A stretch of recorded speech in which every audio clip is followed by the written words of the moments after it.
Avec vous sur Sud Radio jusqu'à midi pour le débat d'actualité. On en parle avec vous, 0826 300 300, avec aujourd'hui Geneviève Gotzinger. Bonjour, présidente de l'agence Image. Vous êtes communicante. Bonjour à vous.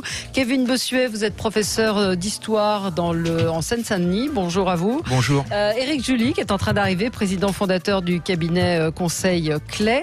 Et Nicolas Corato, président fondateur du think tank Place de la République. Bonjour. Le gouvernement veut donc instaurer des quotas d'immigration économique. Est-ce que c'est une bonne idée? On va parler du regroupement familial. Il devrait y avoir des annonces pour durcir les conditions du regroupement familial. Ça devrait être annoncé dans la journée. Qu'en pensez-vous? Et puis Macron-Le Pen 2022, un duel inévitable. Hier, on a assisté à un échange entre Édouard Philippe et Marine Le Pen. Enfin, c'est plutôt la réaction d'Édouard Philippe qui, vous verrez tout à l'heure, a l'air de poser ce débat comme inévitable, ce duel comme inévitable. On va passer à vos coups de cœur, vos coups de gueule. Peut-être Kevin, on va commencer avec vous, Kevin Bossuet. Un coup de gueule. Un coup de gueule donc sur le patrimoine religieux qui est en France en danger. Donc lundi, on a appris que la cathédrale d'Oléron-Sainte-Marie dans les Pyrénées-Atlantiques avait été défoncée à la voiture bélier. Tout ça pour des raisons totalement crapuleuses, pour voler notamment les calices, pour voler les vêtements liturgiques. Donc je trouve ça profondément scandaleux. Et je crois que ce fait divers doit nous alerter, notamment sur ce patrimoine religieux qui est en France considérablement en danger. Toutes les semaines, il y a des églises qui sont pillées. Toutes les semaines, il y a des églises qui sont complètement abandonnées, qui sont prêtes à être complètement à se déliter. Ouais. Et puis surtout, il n'y a pas tellement de réactions en fait à chaque fois. Il n'y a pas tellement de réactions. C'est vrai que on réagit peu dans les médias. Et puis surtout, il y a une volonté parfois de détruire ce patrimoine. Je pense par exemple à Rennes, la chapelle du couvent des Clarisses a été transformée en salle de sport. Il y a une chapelle à Écully dans le Rhône qui a été métamorphosée en agence AXA. Enfin, ça doit quand même nous alerter. Et en France, il y a environ 100 000 édifices religieux. Sur ces 100 000 édifices religieux, 95% sont catholiques. Il y en a 500 qui sont directement menacés et 5 000 qui sont directement en souffrance. Donc je crois qu'il faut faire quelque chose. Donc il y a des choses qui sont faites, il y a des dons, notamment des particuliers qui pullulent, il y a parfois les pouvoirs publics qui font également des dons pour restaurer ces églises, mais ce n'est pas suffisant. Je crois qu'il faut se dire qu'à chaque fois qu'une église se délite, à chaque fois qu'une cathédrale tombe en ruine, c'est la France dans sa dimension culturelle, dans sa dimension identitaire, dans sa dimension économique, qu'on assassine. Et je crois qu'à un moment où la société française connaît des troubles identitaires, il est bon de réaffirmer ce qu'est la France. La France est d'abord et avant tout chrétienne. Et j'aime beaucoup cette phrase de Philippe de Villiers qui disait « Là où les laïcards ont fait le vide, les islamistes la remplissent ». Donc réaffirmons notre identité, réaffirmons ce que nous avons été, ce que nous sommes, ce vers quoi nous voulons aller, et arrêtons de nous laisser imposer une civilisation dont nous ne voulons pas. Bon, c'était un plaidoyer. Je vois Nicolas qui est Oui, Corato. réponse d'un pratiquant catholique. Non, la France n'est pas un pays chrétien. Ah si, originellement aussi. Judéo-chrétienne. Elle est aussi de tradition, tout autant de tradition latine ou gréco-latine que judéo-chrétienne, et je pense que vous avez un discours qui ne n'aide pas à résoudre votre problème, qui est un vrai problème de la gestion et de l'avenir des lieux de culte. Le premier problème étant la désertification par les pratiquants de ces lieux de culte, qui les rend impropre et donc vide et donc sans objet. Et ça, c'est un vrai sujet qui devrait être un sujet prioritaire pour l'Église catholique en France, une activité pastorale qui sauvera ces églises plutôt que vos incantations sur l'identité chrétienne de la France, qui, je ne pense pas, est une incantation plutôt qui tend à diviser le pays sur un sujet qui pourrait nous réunir, effectivement, de sauver ce patrimoine qui nous concerne tous et qui est un facteur d'identité culturelle très important pour la France, parmi d'autres. Absolument. Mais quand il y a des actes anti-chrétiens, ça fait 2 lignes dans les journaux, globalement. Non, enfin, je n'ai pas l'impression. On en parle beaucoup des actes anti-chrétiens. D'ailleurs, on en parle beaucoup plus que des actes anti-musulmans, mais on va y revenir. Je ne peux pas laisser dire ça. Je veux dire, la France, intrinsèquement, est chrétienne. C'est quand même notre culture, c'est notre civilisation, c'est quand même la base de notre civilisation. C'est tout. C'est un fait historique. C'est pas un fait historique du tout. On ne va pas mettre tout le monde d'accord. Geneviève judéo-chrétienne, c'est elle est de tradition gréco-latine, judéo-chrétienne. Oui, c'est incontestable. Après, vous êtes dans l'idéologie, ça vous regarde. Moi, je rappelle les faits en tant que professeur d'histoire. Oui, Alors. Il y a d'autres professeurs d'histoire qui ne sont pas du tout d'accord avec vous. Vous êtes, globalement, même les professeurs d'histoire de gauche, quand même. Voilà. Il n'y a pas une version et une autre sur l'histoire, sur certaines choses. L'identité chrétienne de la France, arrêtez. Franchement, même les catholiques ne peuvent plus entendre parler. Mais alors c'est quoi? C'est quoi la tradition culturelle, Mais ne parlez pas d'identité chrétienne. C'est notre identité à la base. Non, il n'y a pas d'identité chrétienne. Mais le pouvoir politique était lié pendant des siècles. Il y a un courant séculaire qui a lutté contre cette identité qui est à la base également de notre République aujourd'hui. Allez dans chaque village en France, vous ne voyez pas une mosquée, vous ne voyez pas une synagogue, vous voyez une église, tout simplement. Oui, et il y a aussi des loges maçonniques, il y a aussi des gens qui ne croient pas en Dieu et qui depuis des siècles se battent pour vivre leur vie d'agnostique. Mais ça n'a rien à voir. Mais je dis que c'est une synthèse, l'identité française. C'est ça qui a provoqué des réactions. Et la laïcité, si on bascule, c'est le fait qu'on a une base judéo-chrétienne incontestable. C'est incroyable quand même que, moi je trouve que ce débat sur les religions est absolument aberrant au XXIe siècle, complètement sidérant qu'on revienne 10 siècles en arrière, 10 siècles en arrière, qu'on en soit là, mais c'est dément, quoi, c'est dément. Mais c'est dément. n'est pas un pays qui a une identité religieuse. La France n'a pas commencé en 1905, et l'histoire avant 1905. Laissez ceux qui ne croient pas, je laisse les gens qui ne croient pas. Je ne suis pas croyant, je suis agnostique. On peut se sentir français sans être chrétien, il faut se reconnaître dans cette identité. Mais c'est pas ce qu'elle dit, mais c'est pas ce qu'elle dit. Exactement ce qu'il dit. Si on dit que la France a une identité chrétienne, ça veut dire que ceux qui ne se reconnaissent pas dans l'identité chrétienne ne sont pas français. Absolument pas. C'est exactement ce que vous dites. C'est ce à quoi arrive votre... On a une base civilisationnelle, on a une base culturelle, point, et on fait avec ça. Celui qui est musulman peut très bien se reconnaître dans l'histoire de France, mais il doit admettre qu'on a des racines chrétiennes, tout simplement. Allez, on va passer au coup de cœur, non, au coup de gueule de Geneviève, tout à fait autre chose. C'est la machine à perdre à Paris. Oui. Alors, les Républicains vont désigner ce soir Rachida Dati comme candidate. Je pense que c'est pas une mauvaise candidate d'ailleurs. C'est une femme tonique. Elle a une très très forte personnalité. Elle peut faire cette jonction entre les quartiers populaires et une droite plus bourgeoise. Mais donc c'est pas sa personnalité qui est en cause. Mais en revanche, j'ai quand même l'impression qu'il y a aujourd'hui une espèce d'effritement des oppositions face à la maire de Paris. Une maire qui est extrêmement clivante, qui a réussi, dans le fond, à cliver contre elle. Je pense une majorité de la population parisienne, avec une saleté, une insécurité dans cette ville. Vous sortez du théâtre, vous vous trouvez face à des rats. Enfin, bon, c'est absolument, la situation de Paris est absolument catastrophique. Un niveau d'endettement aussi colossal. Face à ça, qu'est-ce qu'il faudrait faire? Évidemment, une union. Et vous allez vers l'inverse de cette union. Vous regardez du côté de la majorité, donc de la République En Marche, vous avez déjà 2 candidats estampillés LaREM, qui sont... D'ailleurs, qui l'un et l'autre ont quelque chose à apporter, qui ne sont pas foncièrement mauvais non plus.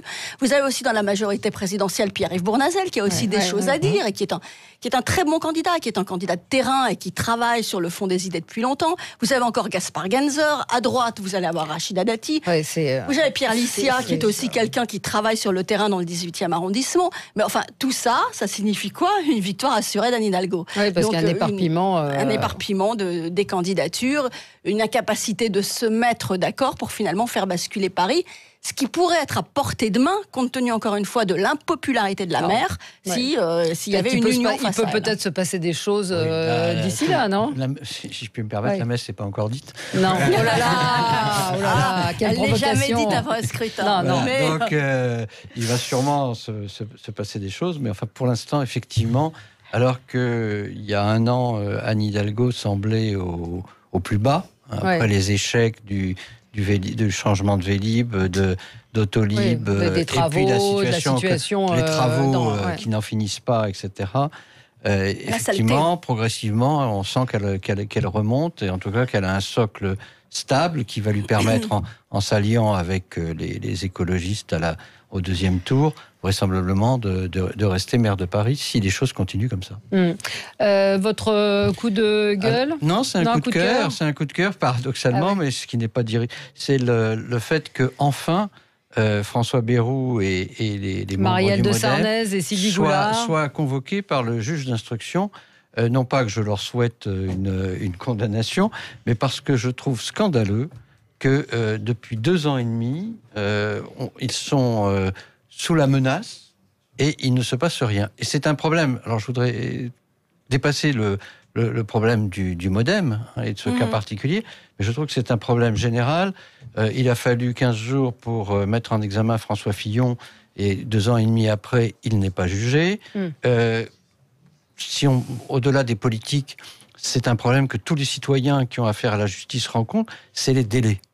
Parce que les délais, ça veut dire que pendant X temps, vous êtes soumis à l'incertitude. Dans le cas des politiques, vous ne pouvez plus être ministre, vous ne pouvez plus être nommé à la Commission européenne, vous êtes entravé dans votre action, il y a une espèce de suspicion. Ça va très vite au début quand il s'agit de lancer, si je puis dire, les dossiers. Et puis après, il y a un long vide qui est très difficile à comprendre pour les citoyens et qui, encore une fois, est extrêmement gênant, y compris pour des citoyens, je veux dire des chefs d'entreprise, des citoyens entre guillemets ordinaires. Parfois, il faut attendre 10 ans pour obtenir un non-lieu. Et pendant 10 ans, moi j'ai un ami qui a été dans cette situation. Tous les matins, vous vous demandez si dans le courrier, il n'y aura pas une convocation du juge d'instruction ou il n'y aura pas une mise en examen. Donc, ou voir l'annonce d'un procès. Donc je trouve que c'est vraiment un des problèmes majeurs de la justice aujourd'hui que d'accélérer les délais. C'est un déni de droit. Ça aboutit à un déni de droit. Ouais. Alors, avant de passer au coup de gueule de Nicolas, juste vos repas, parce que je sens qu'on va débattre. Vous passez le son que nous a donné Gilles Gansman dans le zapping ce matin d'Isabelle Balkany, qui explique qu'ils n'ont plus un sou. Écoutez. La justice a déjà mis sous séquestre 1,8 million d'euros de la vente de ma maison à Saint-Martin, plus 1 million de caution, ça fait 2,8 millions. Nos comptes en banque sont saisis, nos indemnités sont saisies, nous n'avons plus un centime. Vous n'avez plus d'argent. Comment acquitter cette caution? Mais bien sûr que non, pas un centime. On est d'accord? Pas un centime. Je vous le dis droit dans les yeux, comme dirait quelqu'un de célèbre. Alors, ça lui a pas réussi. Non, parce que droit dans les yeux, c'était Cahuzac, et donc ça lui a pas réussi. Donc plus un centime, et donc il y a à Levallois-Perret des citoyens qui ont lancé une cagnotte pour aider Patrick Balkany à payer la caution de 500 000 euros. Voilà. Ils y arriveront certainement, vu leur popularité locale. Il n'est pas exclu du tout, même s'il a un contrôle judiciaire, s'il est libéré, s'il a un contrôle judiciaire qui l'empêchera de retourner à Levallois, qu'il soit réélu triomphalement. Il ne faut pas l'écarter. Rien n'est exclu. Et pour la démocratie, c'est un vrai sujet. Allez, le clientélisme fonctionne quelquefois. On va marquer une petite pause, on va se retrouver dans un instant et avec le coup de gueule de Nicolas Corato. À tout de suite. Avec vous jusqu'à midi, on est ensemble pour débattre et commenter l'actualité. Nicolas Corato, votre coup de gueule. Ou coup de cœur. Ou coup de cœur, je ne sais pas. Je voulais parler d'un sondage IFOP, donc que connaît bien Sud Radio, qui a été commandé par le gouvernement, et la date est importante, qui a été effectuée en septembre, donc avant les polémiques, les nouvelles polémiques sur le voile. Surtout, c'est aussi avant les attentats de la préfecture de police. C'est un sondage qui a été effectué donc à la demande du gouvernement auprès de la population musulmane. Alors, quand on rentre dans la méthodologie du sondage, il faut bien regarder comment a été constitué ce panel. C'est un panel constitué de personnes qui se revendiquent comme étant musulmans, citoyens français ou pas, mais vivant en France. La question principale est, dans les 5 dernières années, pensez-vous avoir été victime d'actes de racisme ou de discrimination? La réponse est pour 40% des répondants, des sondés. 4 sur 10 estiment avoir été victime de discrimination. Je dirais que c'est pas un chiffre qui peut nous surprendre, parce qu'on sait qu'il y a un problème. Il y a plein de racisme en France. Je pense que le problème du racisme en France, c'est un problème général qui touche toutes les représentations nationales. Mais on sait depuis des années qu'il y a un problème de racisme et de discrimination vis-à-vis des populations musulmanes, et que ce problème est exacerbé aujourd'hui par des polémiques. Quand on regarde l'intérêt du sondage, c'est le détail. Mais qui a commencé? J'ai envie de reprendre un dessin de Riz avec le feu, l'huile, le feu.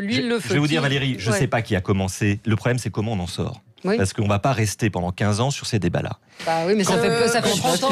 C'est un peu pieux, là, je crois. À mon avis, il va falloir qu'on en sorte vite, sinon la démocratie dans ce pays a de mauvais jours devant elle. Quand on regarde le détail, moi c'est le détail qui m'intéresse, c'est de voir qui en fait se sent le plus concerné par ces actes de racisme. Ce sont d'abord les Français musulmans. C'est-à-dire pas les musulmans vivant en France et étant étrangers, les Français musulmans. Deuxièmement, ce sont d'abord les femmes. Et troisièmement... Pourquoi ? Pourquoi les femmes ? Eh ben, c'est intéressant parce que 6 femmes sur 10 qui se disent victimes de discrimination portent le voile. Ce sont celles-ci qui sont discriminées. Eh ben, il faut en parler aussi. Et c'est encore plus intéressant, plus vous montez dans l'étage des diplômés, c'est-à-dire plus les gens sont diplômés, ont fait des études en France, plus ils se sentent discriminés. C'est-à-dire que finalement, on sent que le racisme évolue. Plus vous touchez à la société, à la représentation de la société française qu'elle est aujourd'hui, plus vous essayez de vous intégrer d'une certaine manière, plus vous êtes confronté à des problématiques de racisme. Moi, je ne sais pas ce qu'il faut tirer comme conséquence de ce sondage. Je dis simplement qu'il faut regarder les réalités en face, que ce soit pour les Français musulmans ou pour tous les autres Français. Cette société de l'éviction de l'autre ou de l'ostracisme pose un problème. Et je pense qu'une partie du problème, notamment, qui est l'accès au travail des cadres pour des gens qui ont étudié en France, qui ont eu des diplômes, qui ont fait l'effort de l'intégration républicaine, est un problème et un enjeu majeur. Et qu'on ne peut pas dire à des gens qui ont fait des Master 2 qu'ils iront pendant 3 ans, 4 ans, 5 ans après leur master, trouver des stages, aller de stage en stage, parce qu'aucune entreprise ne voudra les recruter. Et que si on continue comme ça à se voiler la face, on fait le jeu du communautarisme, on fait le jeu du racisme. Mais oui, mais moi, je n'ai pas de problème avec le voile. Et effectivement... Parce que vous n'êtes pas une femme. Mais bien sûr, je ne suis pas une femme. Mais bien sûr, et si j'étais une femme, je serais nécessairement parce que contre vous le n'êtes voile, pas sur le terrain non plus, je pense. Non, bien sûr que non. Allez en Seine-Saint-Denis, vous verrez ce qui se passe. Donc l'islamophobie, c'est un concept tout simplement qui a été mis en avant par les islamistes. Je parle pas notamment d'islamophobie, moi je parle de racisme. Pour qu'on pleure sur le sort des musulmans qui certes connaissent des discriminations, mais enfin pas plus qu'une autre population. Moi je crois que le problème... Oui, je crois vraiment. Vous savez qui sont les plus discriminés à l'emploi ? Sont les seniors et les handicapés. Oui. Sauf que pour les seniors et les handicapés, Valérie, il y a des projets gouvernementaux, il y a des lois. Pour l'emploi des personnes handicapées, il y a une loi majeure avec la GFIP, il y a des sanctions sur les entreprises qui ne recrutent pas de personnes handicapées. Mais vous rigolez ou quoi ? Mais ils préfèrent payer. Où sont les handicapés dans l'entreprise aujourd'hui ? D'accord, mais en même temps, il y a une réponse des pouvoirs publics, il y a une réponse politique sur le sujet. Sur le sujet des discriminations à l'embauche de ces jeunes diplômés qui n'arrivent pas à trouver d'emploi alors qu'ils devraient le trouver, il n'y a rien. C'est un fait, sauf qu'aujourd'hui, vous écoutez Jean-François Amadieu, qui est d'ailleurs payé par le gouvernement, qui est un universitaire qui travaille sur la discrimination. Il était là il y a 15 jours. Les personnes les plus discriminées à l'embauche sont les personnes... les seniors et les handicapés dont on ne parle jamais dans la société. Vous pouvez dire qu'il y a tous les programmes du monde, ça ne marche pas, ça n'existe pas. Donc on peut, vous avez raison, Valérie. Vous avez raison. Mais vous avez raison sur ce que vous dites aussi. Mais on ne peut pas laisser, on ne peut pas développer des politiques d'intégration par l'enseignement, par l'éducation, y compris par l'enseignement supérieur, et ne pas traiter le problème, qui est un problème qu'il faut regarder en face. C'est pas le problème central. Monsieur, allez en Seine-Saint-Denis si vous voulez. Je vous emmène et vous verrez que vous verrez que le problème en Seine-Saint-Denis, c'est les Juifs qui sont obligés de quitter ce département parce qu'ils sont chassés, c'est les homosexuels qui sont obligés de raser les murs parce que tout simplement ils ne sont pas acceptés, et c'est également les petits Français de souche qui tous les jours se font traiter de Babtou ou de Bounty, tout simplement parce qu'ils n'ont pas la culture qui corresponde à la culture dominante en Seine-Saint-Denis. Le problème en Seine-Saint-Denis n'est pas l'islamophobie, c'est l'antisémitisme, c'est l'homophobie, c'est le racisme anti-blanc et c'est également le sexisme avec le voile. Voilà la réalité. Alors, on va dire que je suis d'accord avec vous. Est-ce que vous êtes d'accord avec moi pour reconnaître qu'il y a un racisme anti-musulman en France? Il y a un racisme anti-musulman, mais il ne faut pas reprendre la terminologie des islamistes, l'islamophobie. Je ne suis pas arrogant. Je vous dis ce que je vis au quotidien. Oui, enseignant en Seine-Saint-Denis. Mais vous avez raison. Vos élèves, ils trouvent facilement. Vos élèves, ils trouvent du travail facilement. Les élèves de confession musulmane, ils trouvent du travail facilement. Vous qui êtes sur le terrain. Oui, ils trouvent oui, à partir du moment où ils maîtrisent les codes sociaux, où ils acceptent la culture de pays d'accueil, ils trouvent du travail facilement. Et on parle tout le temps de la banlieue. Allez voir un petit peu dans les campagnes si les Français de souche trouvent du travail. Je ne sais pas ce que c'est qu'un Français de souche. C'est quoi un Français de souche? C'est un Français dont les descendants sont là depuis toujours, tout simplement. Et ne faites pas semblant de faire quelqu'un qui a une tradition judéo-chrétienne. C'est quoi un Français de souche? Les mots ont un sens, c'est quoi un Français de souche? Oui, les mots ont un sens, mais c'est quelqu'un qui a une tradition judéo-chrétienne. Moi, les descendants qui suis italienne d'origine, je suis une Française de souche ou pas? On n'a pas beaucoup de souches. Qui suis sicilienne, je suis de souche ou pas? Sur la discrimination à l'embauche, d'abord, je pense que ce que vous avez ajouté, Valérie, c'est-à-dire que les seniors et les handicapés sont très largement discriminés. Je crois que c'est une réalité forte, malgré tous les efforts des politiques gouvernementales, ce qui interroge d'ailleurs sur quels pourraient être les efforts que le gouvernement puisse faire vis-à-vis des diplômés, etc. C'est une responsabilité en fait des entreprises. Mais ce que je comprends pas, c'est que il y a les concours de la fonction publique qui sont ouverts à tous et non discriminants, non discriminatoires. Après, c'est la responsabilité des entreprises. Moi, dans mon entreprise, il y a des étrangers et des Français, d'ailleurs, musulmans. Bon, c'est un choix à faire et c'est la responsabilité, c'est aux entreprises de s'engager. Donc, il faudrait des quotas pour le coup, Nicolas Corato? Je sais pas, non, je pense pas, parce que je suis pas sûr que, enfin, ça existe à l'étranger. Au Canada, il y a des politiques qui vont très très loin dans la communautarisation, y compris du monde économique. Aussi, aux États-Unis aussi, vous êtes obligé d'avoir des questionnaires avec combien vous avez de ceci, en France, on n'a pas le droit de ça. En France, on n'a pas le droit. Alors pour du coup, on n'a pas la même histoire. C'est pour ça qu'il ne peut pas y avoir de quotas. Ni la même tradition. En revanche, il y a un vrai sujet. Alors je suis d'accord sur la sensibilisation du monde économique, privé comme public, et puis sur l'accompagnement qu'on peut faire de ces personnes. Moi, je vais vous donner un exemple. J'ai reçu pour un recrutement, pour un stage de 6 mois, un jeune homme, Mamadou, Sciences Po Paris, une année à Yale. Et depuis 3 ans, le type a un CV mais formidable. Depuis 3 ans, que des stages. Et il vient me voir pour un nouveau stage. Et il me dit, c'est normal. Ça fait depuis le bac, il vient de Seine-Saint-Denis, lui. Ça fait depuis le bac qu'il finance ses études, qu'il bosse pour financer ses études. Et je me dis, à CV comparable, il serait blanc avec un prénom chrétien, il aurait trouvé, mais immédiatement à la sortie. Qu'est-ce que vous en savez? Peut-être pas immédiatement. C'est pas évident. Peut-être pas immédiatement, mais il aurait sans doute trouvé. Il aurait sans doute trouvé. Mais vous avez raison de ce point de vue, ça pose un vrai sujet. On ne peut jamais juger sur un cas individuel, parce que quelqu'un qui accumule des stages, c'est aussi peut-être si aucun employeur ne l'a gardé, s'ils l'ont pris en stage et qu'ensuite ils ne l'ont pas gardé, c'est qu'il y a peut-être un problème quand même. C'est compliqué de faire un... C'est pour ça que... Oui, mais des cas comme ça, on en voit beaucoup. Mais on en voit beaucoup quand vous disiez il n'y a pas de chiffres, c'est empirique. Parce que le sondage, quand vous faites un peu de recrutement, vous en voyez beaucoup des cas comme ça. Mais le sondage, c'est vous qui l'interprétez comme ça. Vous dites qu'ils sont davantage victimes de discrimination et d'agression. Il n'y a pas de précision sur les discriminations à l'embauche dans le sondage. Dans le sondage, justement, ils testent les contrôles de police, ils testent les logement, insultes, d'un contrôle de police et d'un emploi. Mais après, ça repose sur un sentiment. Il y a juste un... Non, mais il y a un point méthodologique. Il y a un point méthodologique, c'est qu'ils ont le sentiment, effectivement, d'être davantage discriminés, mais on ne dit pas comment les autres sont discriminés. Et on ne se demande pas si telle autre catégorie se sent ou pas discriminée. Davantage... On peut prendre beaucoup de précautions, mais quand même, on a un sujet social majeur avec cette population-là qu'il faut traiter. Il faut pas... Encore une fois, il faut regarder les réalités en face, toutes les réalités, mais y compris celle-là. Et c'est pas parce que le débat aujourd'hui est très compliqué sur ces sujets-là qu'on n'a pas le droit de le poser sur la table. Ça ne fait pas de moi un islamo-gauchiste. Je dis qu'il y a un problème de racisme vis-à-vis de la population musulmane et qu'il faut le traiter comme tous les autres, y compris comme le racisme qui vient d'une partie de cette communauté et qui est insupportable. Mais vous avez complètement raison, parce que sans ça, cette société va aller en déliquescence, de plus en plus en déliquescence, et donc c'est un problème à traiter, c'est évident. Allez, on se retrouve dans un instant, on va parler de ces quotas d'immigration économique que veut instaurer le gouvernement. Est-ce que c'est une bonne idée? À tout de suite. Avec vous sur Sud Radio, on va parler des quotas d'immigration. Je vais lire quand même les commentaires de nos auditeurs, parce que sur Sud Radio, parlons vrai. Donc on a Cédric qui nous dit, moi mes collègues s'appellent Rachid, Mohamed, ils sont diplômés, point, et je suis cadre. Anne nous dit, 4 musulmans dans une entreprise, ça devient un carré arabe, langue arabe, ramadan, les chefs d'entreprise hésitent. Il y a Pierre qui nous parle aussi du racisme à Béziers, anti-musulman, où des couples de Français se sont fait traiter, un couple de Français s'est fait traiter de sale blanc et sale français par un musulman, etc. Donc bon, on voit que c'est quand même un sujet extrêmement inflammable et très, très compliqué. Le racisme est un sujet. Le racisme est un sujet, mais encore une fois, il y a ce que disait Kevin Bossuet, le ressenti qui est parfois très impressionniste aussi.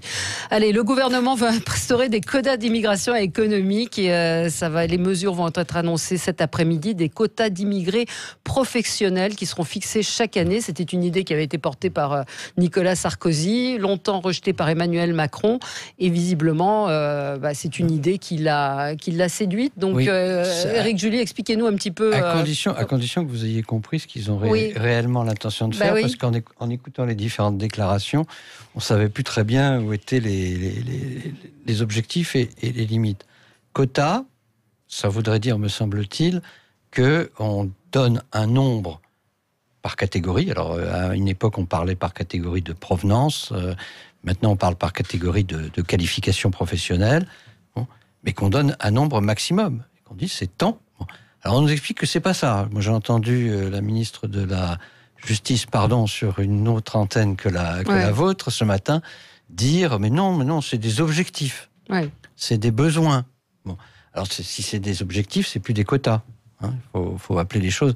Donc on est en train en termes de communication, d'annoncer quelque chose, de mettre un mot sur quelque chose de différent. Bon. S'il s'agit de se dire qu'on a des objectifs parce que effectivement on manque de telle ou telle catégorie, c'est une chose. S'il s'agit de dire qu'au 125e, on arrête et que le 126e, quels que soient ses mérites, ne peut pas rentrer, c'en est une autre, complètement différente. Donc pour l'instant, moi j'avoue que je suis assez perplexe devant tout ce que j'ai entendu et à la fois ce désir d'affirmation qu'on fait quelque chose et en même temps, il faut bien dire, d'une certaine gêne à dire ce qu'on a vraiment envie de faire. Ouais, en gros, la France manque quand même de main-d'œuvre. Il y a des secteurs dans lesquels il y a un chômage important. La France manque pas de compétences ou une main-d'œuvre. Donc, est-ce que ça peut aider, Nicolas Corato ? Moi, c'est le principal enseignement. Je suis d'accord avec Éric, j'ai rien compris au dispositif on comprendra qu'envisage peut-être un petit peu plus. le gouvernement. En tout cas, il y a un dispositif qui est envisagé. Mais Valérie, je pense que vous mettez le doigt sur la seule information, c'est qu'effectivement, ce gouvernement vient de faire un virage sur lui-même sur ce sujet, puisque je vous rappelle qu'il y a au début du quinquennat, Emmanuel Macron faisait la distinction entre l'immigration économique et l'immigration des demandeurs d'asile en disant que les immigrés économiques, on ne pouvait plus les accueillir parce qu'il n'y avait plus de travail en France. Et que d'ailleurs, s'il y a des postes vacants en France, on a fait une réforme de l'assurance chômage, dont Muriel Pénicaud, qui entre en vigueur aujourd'hui, dont Muriel Pénicaud nous explique qu'elle a pour vocation que les chômeurs prennent les postes qui sont vacants. Or là, à l'occasion de ce débat politique ou de ces annonces politiques sur les quotas, on découvre en fait que le gouvernement souhaite faire appel à l'immigration économique, en tout cas il le reconnaît officiellement, pour pourvoir un certain nombre de postes qui ne trouvent pas preneur en France. Donc, reconnaît que la France... Dans le bâtiment, dans la restauration... reconnaît que la France, tout comme l'Allemagne d'ailleurs, qui a fait la même annonce, je vous rappelle qu'Angela Merkel, la semaine dernière, a annoncé qu'elle avait besoin d'un solde migratoire positif de 400 000 personnes par an pour faire face à la demande économique. Donc finalement, la France reconnaît officiellement au travers de ce débat, qui, à mon avis, ce n'est pas l'objectif du gouvernement, qu'elle a un besoin d'importation de main-d'œuvre. C'est une nouvelle, en tout cas une officialisation, que moi, je n'avais pas entendue depuis le début du quinquennat. Et vous pensez que c'est une bonne chose ou pas ? Je ne suis pas sûre que l'objectif ce soit ça. Je pense que l'objectif, c'est de tendre la main à un certain électorat de droite. Oui, c'est uniquement ça. C'est pas un objectif économique, c'est pas un objectif. On n'a pas besoin de salariés dans tel ou tel domaine d'activité. C'est pas du tout ça l'objectif. Mais on en a réellement besoin. On en a réellement besoin. On en a réellement besoin. Absolument, mais c'est un discours politique. Le gouvernement Emmanuel Macron prend acte du fait qu'il lui reste encore une marge de progression dans l'électorat de droite, dans l'électorat des Républicains notamment.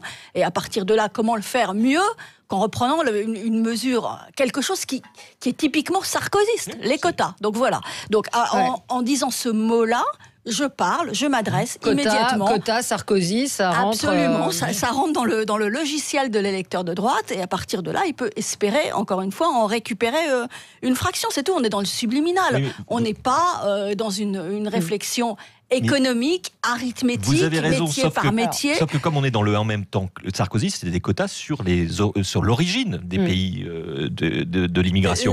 Là, ils ont voulu faire du en même temps, en mettant les quotas sur le nombre de postes. Pardon, mais ils relancent le débat sur la relance d'une politique d'immigration économique et pas simplement son contrôle. Parce qu'on veut sembler être dans la maîtrise des choses avec des objectifs chiffrés. Mais est-ce qu'on est vraiment dans la maîtrise des choses ? Je ne suis pas totalement convaincue. Et on peut même aboutir à l'objectif inverse. C'est-à-dire se rendre compte qu'on a besoin dans certains types de métiers, de professions, de salariés venus de l'étranger. Et ça peut même paradoxalement contribuer à accroître l'immigration. Alors, on a Claudie en ligne et je vous donne la parole après. C'est un appel à l'immigration économique. Claudie, bonjour. Oui, bonjour. Je suis ravie de parler parce que nous, déjà, ici, dans la vous appelez région... Vous nous appelez d'où ? Nérac, d'accord. D'accord. On est déjà une terre de gens qu'on reçoit, les Espagnols, les Anglais qui ont construit pas les Anglais, pardon, les Italiens qui ont construit le canal du Midi, etc. Je recherche. Mais moi, je suis un peu comme les personnes qui viennent de parler, un peu débutative, parce que c'est vrai qu'il y en a beaucoup qui ne travaillent pas. Nous en avons beaucoup ici qui ne travaillent pas. Mais qui sont aidés, des gens qui viennent d'un peu partout. Hein. On est une terre d'accueil. Et puis, ils sont aidés quand même. Mais pour le travail après, c'est beaucoup de difficultés, comme les Français d'ailleurs. Ici, c'est une région agricole qui recherche beaucoup de gens et qui ne trouvent pas. Voilà. Pourtant, ils sont cherchés. Ils sont bien... Oui, je sais que pour les vendanges, pour tout un tas de travaux agricoles, c'est très compliqué. C'est n'importe quoi. Et donc, c'est une difficulté. Alors, il y a un trafic de drogue très important aussi, il faut le signaler ici, hein, on n'est pas loin de l'Espagne. Donc, parce que, voilà, moi je suis très débutative, parce que je sais qu'il y a des Français aussi qui ne veulent pas travailler. Il y a 3 millions de chômeurs en France. On a entendu aussi la semaine dernière le gouvernement annoncer un certain nombre de mesures qui vont modifier quand même considérablement l'attribution d'allocations chômage, en tout cas considérablement changer les conditions. Merci Claudine de nous avoir appelé. C'est vrai que c'est paradoxal. Il y a un chômage qui est certes en baisse, mais il y a 3 millions de chômeurs en France. Les offres d'emploi, plus de 240 000 ont été proposées au trimestre précédent. On ne comprend pas bien à quoi ça va servir tout ça. Non, mais moi je crois qu'Emmanuel Macron se moque du monde. Emmanuel Macron a senti qu'il y avait une droitisation, de la société française, et il essaye en effet de draguer l'électorat de la droite. Donc il a commencé en donnant cette interview à Valeurs Actuelles.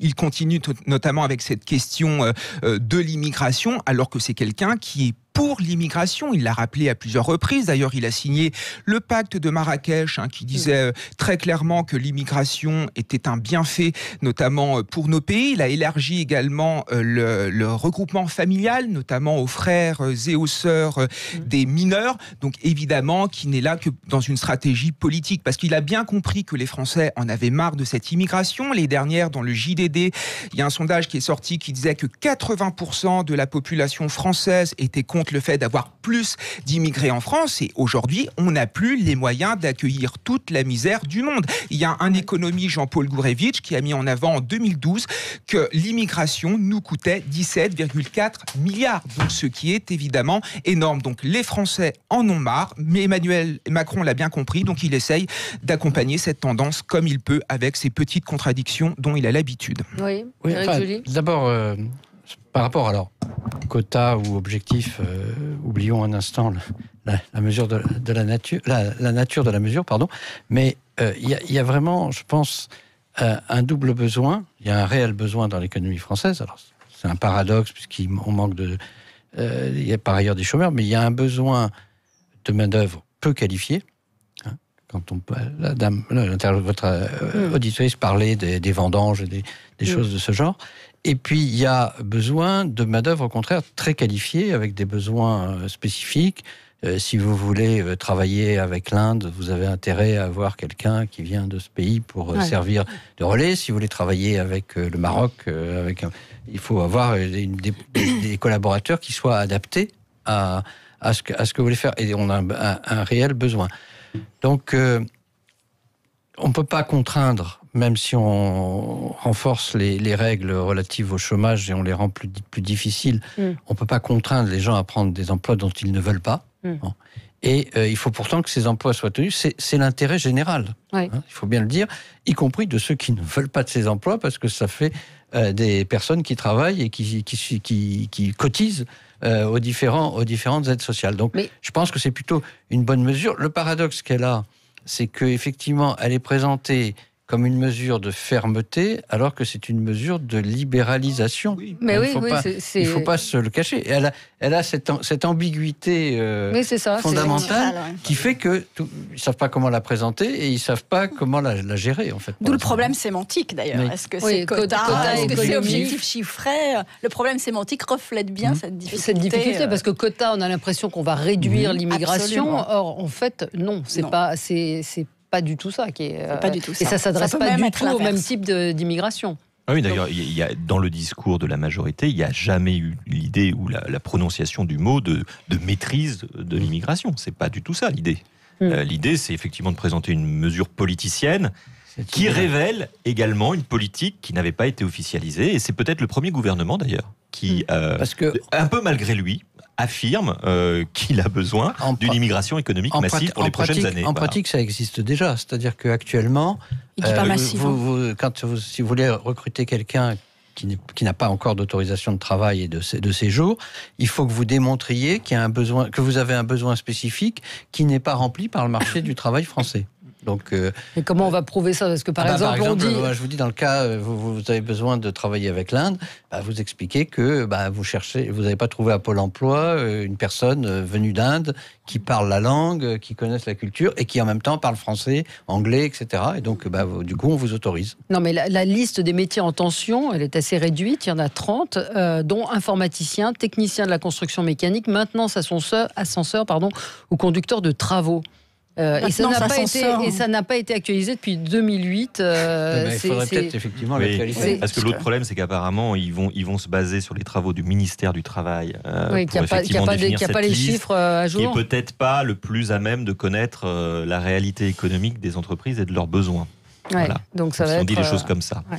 Allez, on se retrouve. On a Mohamed de Perpignan en ligne avec nous. Bonjour. Oui, bonjour et merci de me prendre à l'antenne.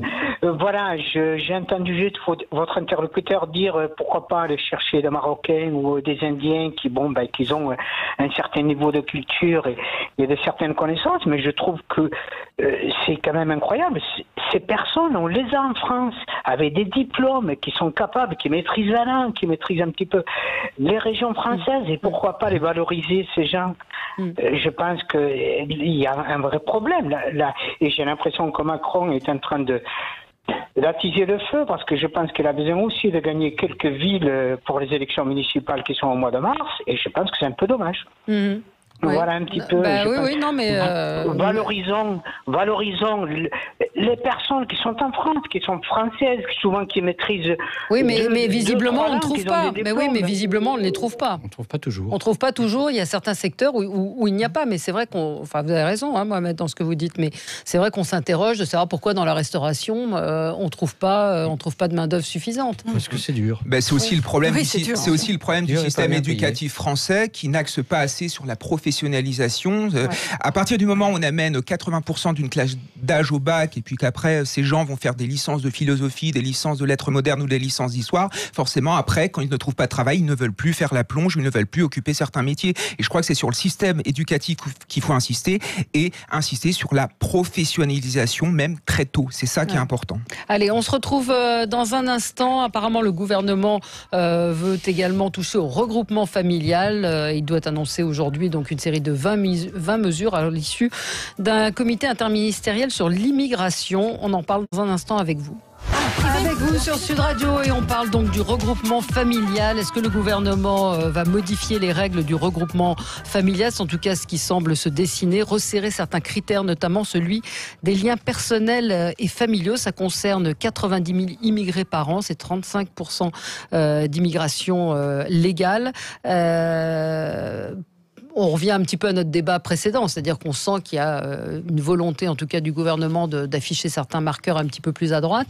Le regroupement familial fait partie du chiffon rouge de ceux qui veulent qu'il y ait moins d'immigration. Qui veut répondre? Nicolas Corato. Moi, ce qui m'intéresse, c'est qu'effectivement, c'est Emmanuel Macron finit la dédiabolisation du Rassemblement national. Finalement, il finit le travail. Et même sur le regroupement familial, sans parler du fond, ce qui est très intéressant, c'est que c'est un sujet que même Marine Le Pen avait laissé un peu de côté ces dernières années. C'est-à-dire qu'on a l'impression qu'Emmanuel Macron va mettre mieux 10 ans sur ces sujets-là que son adversaire autodéclaré, qui est Marine Le Pen. Moi, je trouve que c'est plus une courte échelle, c'est plusieurs barreaux d'un coup. Je ne parle pas du fond du problème, mais je trouve que politiquement, moi je n'avais plus entendu parler des questions de regroupement familial. Je ne dis pas qu'il n'y a pas de difficulté ou de débat, mais je n'en avais plus entendu parler dans le débat politique, y compris dans la bouche de Marine Le Pen, depuis plusieurs années. Oui. Et je suis très étonné de voir que c'est le président de la République et ce gouvernement qui remet ce sujet sur la table. 0826 300 300, si vous voulez réagir, on a Jean-Paul qui nous appelle de Gradignan. Bonjour. Oui, bonjour à tous. Bonjour. Qu'est-ce que vous pensez de ce sujet? Écoutez, moi je suis un peu désespéré, pour tout vous dire, par tout ce que j'entends, enfin du moins une partie de ce que j'entends. On est toujours dans les mêmes délires, je dirais. Comment vous dire, j'ai l'impression que le gouvernement et certaines des personnes que j'écoute sont déconnectées de la réalité de ce que peuvent vivre certains. Et, qui est laquelle, par exemple, vous pensez à quoi? Écoutez, moi je pense sincèrement que toutes ces mesures ne serviront à rien, si ce n'est qu'à chercher à faire élire Macron, qui va chercher à ratisser un petit peu à droite et à gauche ce qui peut sauver. Voilà. Parce que ce gouvernement... Plus à droite qu'à gauche. Oui, plus à droite. Aujourd'hui, plus à droite, oui. Enfin, et heureusement, je pourrais dire, mais ça fait rien. Le regroupement familial, tout ça, ça vient trop tard. Ça aurait dû venir déjà il y a de nombreuses années. Et peut-être qu'on ne serait pas dans ce qu'on vit actuellement. C'est désespérant pour les émigrés qui voudraient travailler et qui ne trouvent pas d'emploi, qui sont dans notre pays depuis longtemps et qui sont au chômage. Et c'est désespérant pour la société parce qu'il n'y a aucun projet sociétal valorisant et qui donnerait envie aux gens de partager le vivre ensemble. Voilà, tout ça n'est que, pour moi, petits arrangements électoraux, petits calculs, voilà. On n'a que des gens petits qui nous gouvernent et qui ne pensent qu'à leur bien-être au lieu de penser au bien-être des Français. Voilà, et en général, c'est tout. Vous savez, il suffit de descendre dans la rue, d'aller travailler tous les jours. J'ai entendu un monsieur à peine, dont je n'ai pas retenu le nom, qui disait « j'ai mis les pieds dans la glaise ». Mais moi, je les mets tous les jours, depuis 48 ans, les pieds dans la glaise, pour aller travailler. Je crée 2 emplois avec beaucoup de difficultés. Et quand je fais le chèque à la fin du mois à mes employés, j'ai de la peine pour eux et aussi pour moi. Parce que mon salaire n'a fait que de diminuer depuis des années et des années. Alors que je travaille tous les jours. Et que je fais 3 heures par jour de route, des fois, pour me rendre sur un chantier, aller-retour. Et mes salariés aussi, qui mériteraient davantage. Et j'en reviens à votre grand chef d'entreprise, là, ce monsieur qui a 400 salariés et tout. Mais ils sont responsables de ça aussi. Parce que si à 20 ans ou 30 ans, les gens qui étaient sur place, on les avait payés correctement, ils y seraient toujours. Ils ne seraient pas partis de l'endroit où ils travaillent. Mais qu'est-ce qu'ils cherchent? À tirer du profit tout le temps. C'est pour ça, je veux dire, il n'y a pas d'équilibre, il n'y a pas de truc. Moi, je n'ai plus aucun respect ni pour les Macron, ni pour tout ce genre de personnes. Et une majorité de personnes qui travaillent n'en ont plus. Pourquoi? Parce qu'il n'y a rien au bout. Ouais, voilà. On a entendu votre témoignage qui est très fort et qui représente certainement ce que vivent effectivement beaucoup de Français. Le regroupement familial, donc l'idée ce serait de le restreindre. Il y a quand même des mesures qui existent. On pourrait renforcer les exigences de maîtrise de la langue, accroître le coût du visa, conditionner le regroupement familial à la capacité de l'étranger à subvenir aux besoins de sa famille, et puis en imposant un délai de 5 ans par exemple pour avant qu'il puisse bénéficier des allocations familiales ou d'un logement social. Donc tout ça, ce sont des mesures. On a changé d'objectif au départ quand on avait instauré le regroupement familial, c'était pour que... Giscard d'Estaing, absolument, mais c'était pour fixer les travailleurs étrangers en France. C'était pour favoriser leur intégration.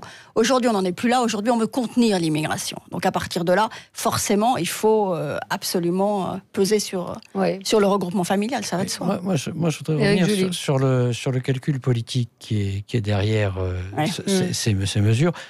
Je ne suis pas sûr que Emmanuel Macron fait le bon choix en termes politiques. Parce que, à force de courir derrière la droite et même l'extrême droite, d'une part, comme le disait Nicolas, il finit par la légitimer et la renforcer. Et donc, ce fameux plafond de verre, c'est peut-être lui qui est en train de le détruire plutôt que Madame Le Pen. Et deuxièmement, il va rendre de plus en plus impossible le report de voix d'électeurs de gauche, qui lui est indispensable au deuxième tour pour battre Marine Le Pen, sans le report. Et moi, j'entends de plus en plus des gens qui ont voté Macron au deuxième tour en 2017 et qui disent non, cette fois-ci, j'irai pas. Vous avez vu le sondage, bon alors oui, ça ne veut pas dire grand-chose.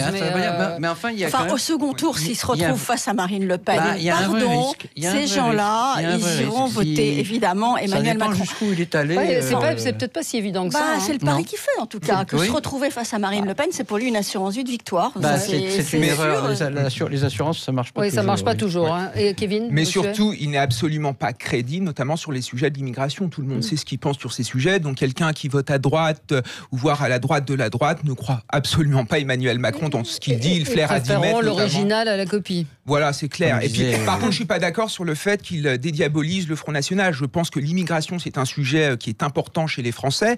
L'année dernière, donc, il y a un sondage qui est sorti dans le JDD qui disait que 80% des Français ne veulent pas plus d'immigration, mais 80% des Français ne votent pas pour le Rassemblement national. Donc, il parle de ce sujet parce que c'était une réalité en France et c'est une source d'angoisse. Oui, mais si vous proposez les mêmes mesures que votre adversaire, vous pouvez pas dire votez pour moi parce que mon adversaire c'est le diable. Je suis d'accord, mais c'est pas tout à fait les mêmes mesures. Marine Le Pen, problème de cohérence. Oui, mais ce ne sont pas tout à fait les mêmes mesures. Marine Le Pen ne veut plus d'immigration possible. Lui, Macron veut juste les réguler. Donc il y a quand même des différences de nuances. Alexandre est en ligne avec nous.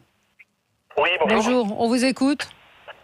Oui, je voulais sur ce sujet aussi, je pourrais dire 2-3 mots, mais bon, l'idée au départ, c'était de vous parler d'un pays et d'un système démocratique que je connais très bien, c'est la Suisse, où j'ai passé 30 ans de ma vie. Je suis immigré moi-même, je suis arrivé en France à l'âge de 4 ans, je vais en faire 60, je suis espagnol d'origine.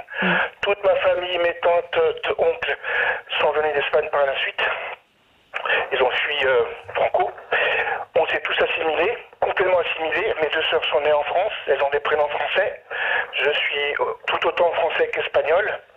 Je suis aussi musulman, puisque je me suis converti pour pouvoir épouser une Marocaine, universitaire, en Suisse. En Suisse, ça fait des dizaines d'années qu'ils ont mis en place depuis très longtemps une genre de préférence nationale qui s'est accentuée en 2018. Pour travailler en Suisse, il fallait que l'employeur, j'ai créé 2 entreprises en Suisse, que l'employeur prouve qu'il a cherché pendant 3 mois de manière active les annonces, etc., et qu'il n'a pas trouvé. En 2018, ils ont renforcé la préférence nationale, vraiment. En même temps, ils ont commencé à ouvrir des postes de fonctionnaires de police, par exemple,